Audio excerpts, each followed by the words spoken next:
함께 기도드리겠습니다.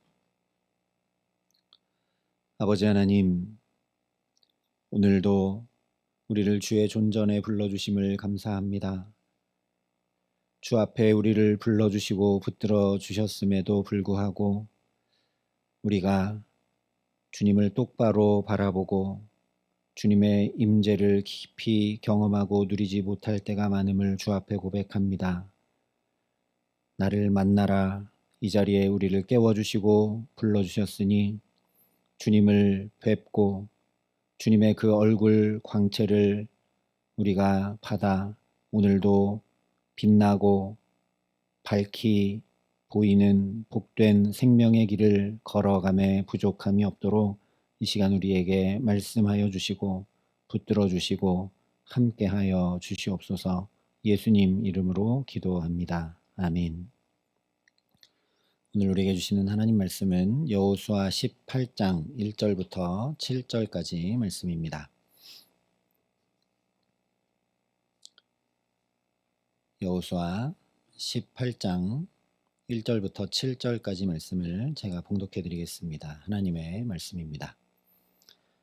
이스라엘 자손의 온 회중이 실로에 모여서 거기에 회막을 세웠으며 그 땅은 그들 앞에서 돌아와 정복되었더라. 그러나 이스라엘 자손 중에 그 기업의 분배를 받지 못한 자가 아직도 7지파라. 여호수아가 이스라엘 자손에게 이르되 너희가 너희 조상의 하나님 여호와께서 너희에게 주신 땅 점령하러 가기를 어느 때까지 지체하겠느냐. 너희는 각 지파에 세 사람씩 선정하라. 내가 그들을 보내리니 그들은 일어나서 그 땅에 두루 다니며 그들의 기업에 따라 그 땅을 그려가지고 내게로 돌아올 것이라. 그들이 그 땅을 7부분으로 나누되 유다는 남쪽 자기 지역에 있고 요셉의 족속은 북쪽에 있는 그들의 지역에 있으니 그 땅을 7부분으로 그려서 이곳 내게로 가져오라. 그러면 내가 여기서 너희를 위하여 우리 하나님 여호와 앞에서 제비를 뽑으리라. 레위 사람은 너희 중에 분깃이 없나니 여호와의 제사장 직분이 그들의 기업이 됨이며 갓과 르우벤과 므낫세 반지파는 요단 저편 동쪽에서 이미 기업을 받았나니 이는 여호와의 종 모세가 그들에게 준 것이니라 하더라. 아멘. 여호수아 12장까지는 가나안 정복을 말씀하고 13장부터는 본격적인 유업 분배의 이야기를 우리에게 전해줍니다. 13장에는 먼저 르우벤, 갓, 므낫세 반지파의 요단 동편 분배에 대해 말씀을 하고 이어서 14장, 15장의 유다 지파의 유업 분배, 16장, 17장의 요셉 자손 즉 므낫세와 에브라임 지파의 유업 분배를 말씀했습니다. 이렇게 13장부터 17장까지 5지파의 유업 분배를 다루었으니까 이어지는 18장에서는 나머지 7지파들의 유업 분배가 어떻게 되는지를 다루는 것이 당연한 일이겠죠. 그래서 오늘 2절을 보면 그러나 이스라엘 자손 중에 그 기업의 분배를 받지 못한 자가 아직도 7지파라 말씀하며 이야기를 시작합니다. 그래서 18장 후반부로 가면 베냐민 지파의 유업을 시작으로 해서 19장에 시므온, 스불론, 이사갈, 아셀, 납달리, 단 지파의 유업에 대해 쭉 이야기하고 전해줍니다. 이렇게 앞뒤로 유업 분배 이야기가 가득 채워진 한 가운데 오늘 18장 1절은 이 맥락과 아무 상관이 없어 보이는 것 같은 말씀으로 시작을 합니다. 유업 분배를 하다가 말고 갑자기 이스라엘 자손의 온 회중이 실로에 모여서 거기에 회막을 세웠다 말씀하고 있기 때문입니다. 그러나 지금 계속 이 지파의 유업의 경계는 이렇고 그 성읍은 이렇고 마을은 이렇고 골짜기는 이렇고 쭉 얘기하는 것이 앞뒤로 있는 가운데 이 맥락에 어긋난 것 같은 일을 행하는 것으로 인해 아마 온 이스라엘이 정신을 차리게 되었을 것이 분명합니다. 왜냐하면 지금까지 유업 분배 이야기를 살펴본 그대로 가나안 족속을 쫓아내지도 않고 오히려 그들에게 종살이를 시키면서 쫓아내라는 하나님의 말씀을 정면으로 거부하는 동시에 스스로 가나안의 죄에 물들게 되는 올무에 넘어지게 되었을 뿐만 아니라 요셉 자손들과 같이 하나님 주신 유업에 대해서 불평하고 불만하며 오직 자기들의 요구만 관철시키려 하면서 영적 게으름과 나태에 빠져 있었기 때문입니다. 이렇게 그저 내 손에 받을 유업이 무엇인가, 다른 지파보다 내가 받을 유업은 어떤 것인가에만 매몰되어 있던 그들에게 무엇이 중요한지, 무엇을 놓쳤는지 분명히 깨우쳐 알게 하신 사건이 바로 회막을 세운 일이기 때문입니다. 여기서 우리가 한 가지 생각해야 될 것은 영적 게으름과 나태를 중단시키고 하나님의 말씀을 따르도록 하기 위해 하나님께서 얼마든지 다른 여러 가지 방법을 사용하실 수 있다는 사실입니다. 예를 들면 갈렙이나 슬로브앗의 딸들과 같은 믿음의 본을 더 보여주실 수도 있겠죠. 또는 다시 하나님의 말씀을 저 신명기 때 그랬던 것처럼 또 말씀하고 또 말씀해서 기억하게 하고 생각하게 하고 깨닫게 한다거나, 아니면 아예 여리고성을 무너뜨리셨던 것과 같은 하나님의 살아 역사하심을 직접 보고 경험케 하심으로 이런 게 문제가 아니고 정말 하나님 살아 역사하시지, 하나님이 역사하시면 아무것도 문제될 것이 없지 하는 것을 직접 보고 경험케 하셔서 영적 게으름과 나태를 중단시키고 왜 유업을 받게 하는지 명확하게 가르쳐 주실 수 있습니다. 그런데 하나님 그렇게 하지 않으시고 회막을 세우도록 하고 계십니다. 왜 하필 회막을 세우도록 하시는가? 이미 출애굽기와 레위기를 통해 살펴봤지만 처음 회막을 세우라 하신 것은 광야에서였습니다. 그리고 회막을 세우라 하신 이유를 내가 거기서 너희와 만나고 내게 말하리라 말씀해 주셨습니다. 그래서 실제 레위기는 여호와께서 회막에서 모세를 부르시고 그에게 말씀하여 이르시되 라고 시작을 합니다. 회막은 말 그대로 만남의 집이라는 의미이죠. 하나님을 만나는 자리가 바로 회막입니다. 앞서 말씀드린 믿음의 본을 더 본다든지, 아니면 하나님의 말씀을 더 듣고 깨닫는다든지, 아니면 하나님의 놀라운 역사를 보고 경험한다든지 하는 것은 하나님 만나면 다 되는 일이라는 거죠. 역으로 생각해 보면 지금 이스라엘의 유업 분배가 하나님 만남이 전혀 없이 이루어지고 있음을 알게 되는 것입니다. 하나님을 만나는 일에 전혀 관심을 두지 않고 그냥 유업을 분배하는 일에만 매몰되어 있어서 하나님이 딱 멈추고 나를 만나라 하시는 것이죠.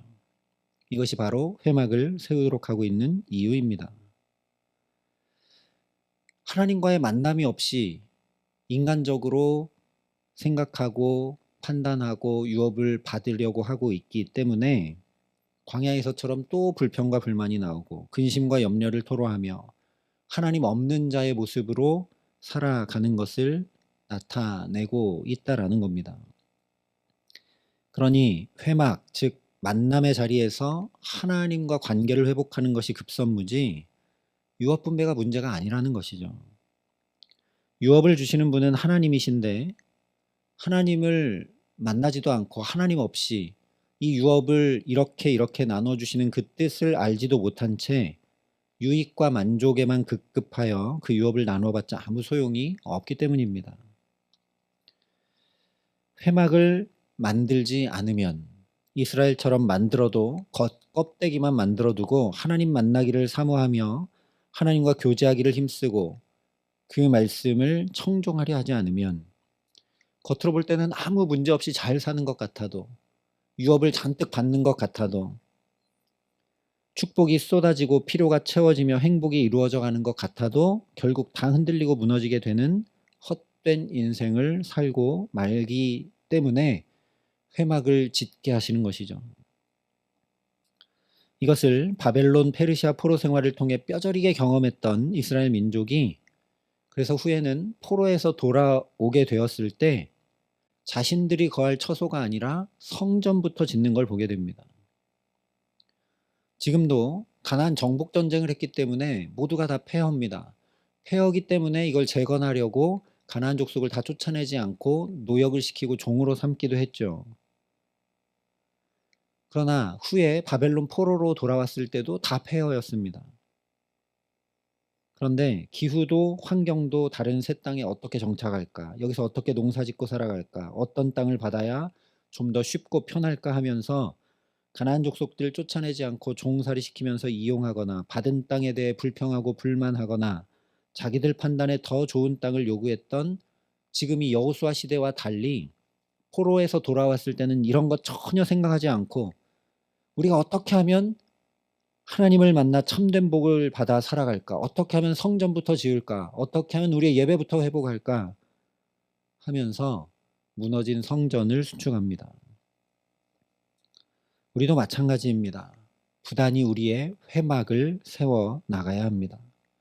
그렇지 않으면 나도 모르게 근심과 염려가 엄습해와 믿음이 연약해지게 되고 불평과 불만이 올라와 잘못 판단하고 결정하게 되며 하나님께서 내게 주신 유업, 시간, 물질, 건강, 관계 이런 것들을 귀하고 소중히 여기며 감사와 찬양으로 살지 못하고 오히려 내게는 건강이 왜 이런가, 물질은 왜 이것밖에 안 되는가, 내 상황과 환경은 왜 이런가, 불평, 불만이 나오기 일쑤입니다. 회막, 하나님을 만나 교제하고 그의 말씀에 귀 기울이는 자리와 시간을 갖지 않으면 나도 모르는 사이에 내 삶이 점점 무너지고 있다는 것을 이 이스라엘의 모습을 통해 분명히 알아야 한다는 것이죠. 그러니 분주하고 바쁜 일상이지만 우리가 멈출 줄 알게 하시기를 간절히 기도합니다. 심지어 우리가 교회에 나와서 하나님의 일을 하고 있다 할지라도 봉사하고 헌신하고 사랑을 나누는 일을 하고 있다 할지라도 멈추어 회막, 즉 하나님을 만나는 자리와 시간을 반드시 만들어야 합니다. 유업 분배도 하나님이 지시하신 하나님의 일입니다. 그러나 그것을 할 때라도 멈추어 하나님을 먼저 만나지 않으면 아무 소용없는 것이 되고 맙니다. 그 본을 우리에게 철저히 보여주신 분이 바로 예수 그리스도이십니다. 새벽 미명마다 먼저 기도하셨고 수많은 무리들이 따를 때 따로 한적한 곳에 나가셔서 기도하시며 하나님을 만나 교제하신 분이 예수 그리스도시죠. 복음서를 보면 굉장히 인상적인 장면 하나가 나오는데 바로 오병이어의 이적을 베푸신 이후의 예수님의 행동입니다. 마태복음 14장에 보면 이 오병이어의 이적이 딱 끝난 다음에 예수님이 즉시 제자들을 재촉하사 자기가 무리들을 보내는 동안에 배를 타고 앞서 건너편으로 가게 하시고 무리를 보내신 후에 기도하러 따로 산에 올라가시니라. 저물매 거기 혼자 계시더니 라고 말씀을 합니다. 요한복음에 보면 오병이어의 이적 후에 사람들이 예수님을 붙잡아 왕 삼으려고 합니다. 놀라운 표적이 나타났으니까요. 그러나 예수님은 그것을 딱 끊고 일단 제자들부터 재촉해서 아예 건너편으로 무리들과 떨어져 보내게 하십니다. 그리고 예수님께서 이 무리들도 다 돌려보내시고 당신은 홀로 기도하러 산에 올라가시죠. 일상과 사람에 파묻히면 그것이 심지어 하나님 나라 잔치가 임하게 한 오병이어의 표적이라고 해도 하나님을 놓치게 되고 인간적인 판단과 계산, 상황과 환경에 나도 모르게 떠밀리고 현혹될 수밖에 없음을 예수님 잘 아셨기 때문에 제자들 보내버리고 무리들도 보내버리고 당신은 홀로 기도하러 가신 거죠. 더 적나라하게 표현해 보자면 예수님도 그런 시험에 흔들리셨기 때문에 흔들리지 않기 위해 따로 산에 올라가 홀로 하나님 앞에 서는 회막, 하나님 만나는 자리를 세우셨다라는 겁니다. 이렇게나 중요한 것이 회막을 세우는 일, 하나님과 만남과 교제를 구별하여 갖는 일입니다. 그러면 광야에서 처음 회막을 세웠을 때처럼 반드시 하나님의 영광이 가득 임하게 됩니다. 회막을 세우고 그 회막을 중심으로 광야길을 걸어 나가기 시작했을 때와 동일하게 하나님께서 친히 믿음도 더해주시고 지혜와 사랑도 더해주시고 우리 걸음마다 붙들어 인도하시는 역사가 우리 삶에 임하게 된다라는 말씀입니다. 그렇지 않으면 아무리 적과 꿀이 흐르는 땅을 유업으로 받아도 오히려 저 광야보다도 더 못한 삶을 살게 됩니다. 후에 사사기 그리고 열왕기 역대기에 이어지는 이스라엘의 모습을 보면 우리가 뻔히 알게 되죠. 하나님 이것이 너무 안타까우시기 때문에 이 유업 분배를 다 중단시키더라도 회막 세우는 일을 먼저 하게 하시는 것입니다. 그러니 우리가 드리는 예배가 얼마나 귀하고 복된 것인지 우리가 또 깨닫게 되는 것이죠. 우리의 분주한 걸음, 우리의 무뎌진 마음과 영혼을 하나님이 멈추고 깨우치시고 우리에게 복 주시는 그 복된 시간이 바로 예배라는 것입니다. 그러니 오늘 이 첫 시간 무엇보다 하나님 만날 결심을 하는 저와 여러분 될 수 있기를 소망합니다. 겉으로만 회막을 세웠던 이스라엘과 같이 행하는 것이 아니라 어떻게 하면 하나님 뵙고 그 빛나는 영광의 광채를 내가 받아서 나도 빛나는 삶, 나도 나의 길을 분명히 알고 복된 걸음을 걷는 삶 살 수 있을까 하여 다 뒤로 하고 홀로 산에 올라 기도하셨던 예수님처럼 사모함으로 열망함으로 기도하게 하시기를 간절히 소망합니다. 뿐만 아니라 오늘 해야 할 여러 가지 일들, 만나야 할 많은 관계들 가운데서도 그 자리자리마다 걸음걸음마다 하나님 함께 해주시지 않으면 아무리 잘 되는 듯해도 이 유업 분배가 착착착 잘 진행되어 가는 것 같아도 아무런 문제 없이 행복해 보여도 나는 도저히 살아갈 수 없는 존재입니다라는 믿음의 고백으로 나아갈 수 있기를 간절히 기도합니다.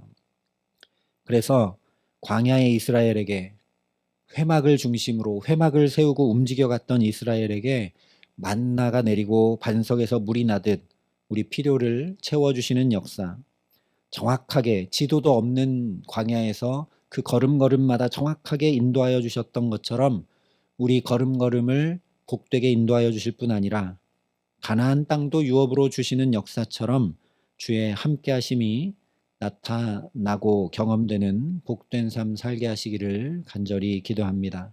그리고 무엇보다 예수님 그러하셨듯 하나님과 사람 앞에 귀히 여김받고 사랑받으며 하나님 살아계심이 우리 삶의 자리자리들마다 나타나고 누려지게 하시는 그 하나님의 영광 가운데 오늘 또 주와 함께 살아가게 하시는 귀한 은총 더해 주시기를 우리 구주 예수 그리스도의 이름으로 간절히 축원합니다.